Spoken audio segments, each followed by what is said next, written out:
Bonjour Delphine Gény-Stéphane. Bonjour Nicolas. Vous êtes secrétaire d'État auprès du ministre de l'Économie et des Finances depuis à peu près 10 mois. Vous avez été nommé à la fin de l'année dernière et vous avez vécu hier votre premier remaniement ministériel. Alors vous n'étiez pas concerné, Bercy n'a pas changé de périmètre, mais c'est quoi l'ambiance dans ces jours-là? C'est en effet mon premier remaniement ministériel. J'étais pour ma part très occupée à préparer la première journée de discussion au Parlement sur la loi Pacte. Et bien évidemment, il y a eu des suppositions et des échanges. Rumeurs, des interrogations, des doutes. On se pose des questions quand même dans ce genre de circonstances. On ne savait pas si ce serait un remaniement poste pour poste ou s'il y aurait un mouvement dans l'équipe un peu plus large. Et donc, état d'esprit. Dans ces situations, il vaut mieux éviter de spéculer et rester concentré sur ce qu'on est en train de faire.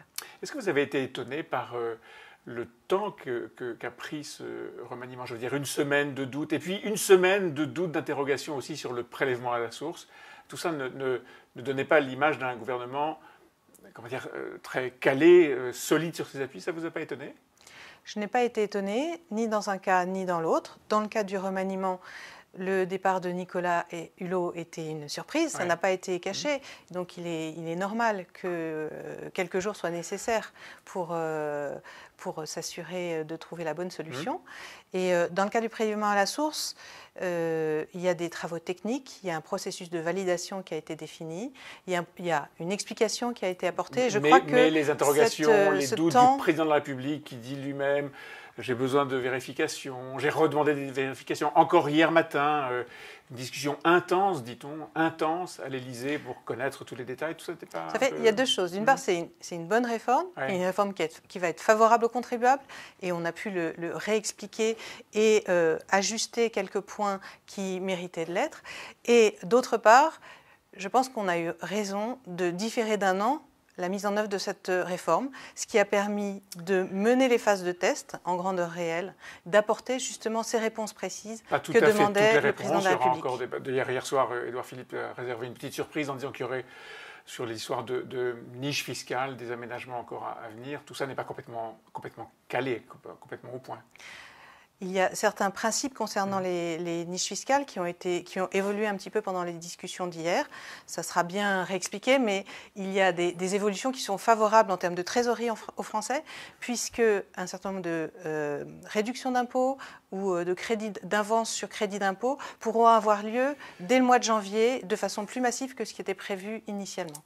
Alors, vous l'avez dit, vous avez passé l'essentiel de votre temps hier à préparer ce qui doit se dérouler à partir d'aujourd'hui, c'est-à-dire le travail en commission sur la loi Pacte, commission à l'Assemblée nationale. Vous serez avec Bruno Le Maire les deux ministres qui portent cette loi devant l'Assemblée. 73 articles, 2000 amendements, 1000 pages aujourd'hui sur le bureau des députés. Est-ce qu'il y a un axe principal, est-ce qu'il y a une direction à cette loi où on trouve au fond un peu tout et un peu rien? Alors, cette loi, c'est déjà une très bonne nouvelle qu'on puisse l'aborder dès maintenant avec les parlementaires qui étaient très demandeurs, qui ont participé à la construction de la loi. Et donc, le fait qu'elle soit inscrite au programme de cette rentrée à l'Assemblée... Vous voulez dire le fait que ça passe avant la révision constitutionnelle, par exemple ? Ça montre que le gouvernement reste focalisé sur la transformation de l'économie, la transformation dont nous avons besoin pour créer de la croissance et de l'emploi. Et deuxièmement, le volume de travail, en effet, il représente l'ambition de la loi, qui est grande, et le fait que cette loi, elle va répondre aux freins, aux obstacles que rencontrent très concrètement les entreprises. Et c'est ça le fil directeur de la loi. Le fil conducteur, parce qu'il y a du social, il y a du fiscal, il y a du corporate, il y a du juridique. Évidemment, pur. Tout ça, au fond, c'est un peu une voiture-balai d'un certain nombre de dispositions pour les grandes, les moyennes et les petites entreprises. La vie de l'entreprise, elle se déroule, elle se développe et elle se heurte à des obstacles dans toutes ses dimensions. Et donc, en effet, cette loi, elle avait besoin d'aborder l'ensemble de ces dimensions. Quelles sont les mesures dans cette masse importante de mesures différentes? Quelles sont les mesures les plus difficiles selon vous, celles sur lesquelles il faudra le plus batailler? Privatisation, alors, il y a les seuils sociaux. Vous appelez ça des mesures difficiles, peut-être. Bon, des mesures. En tout cas, des mesures qui créeront un sujet politique. Qui vont créer un sujet politique. Je pense en effet aux privatisations, qui vont sans doute retenir l'attention. On a vu que certaines mesures assez spécifiques sur certains métiers qu'elles concernent, par exemple les commissaires aux comptes, ont pu susciter un petit peu de remous. On a essayé au maximum, parce que les concertations ont été approfondies, de creuser ces sujets et d'apporter des réponses en amont du projet de loi.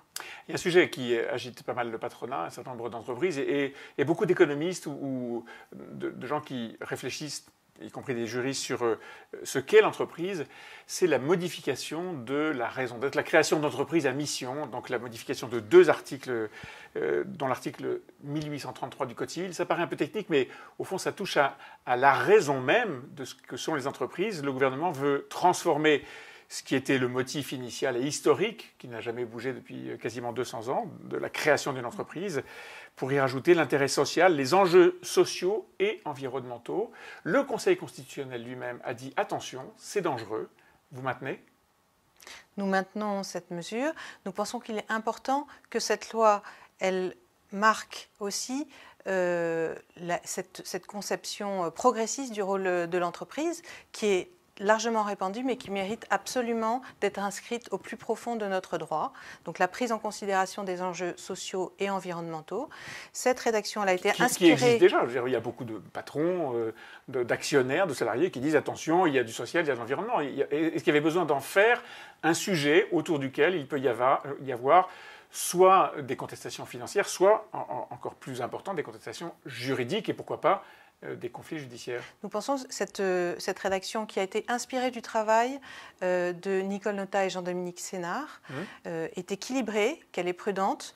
Elle a été relue, revue, légèrement modifiée par le Conseil d'État.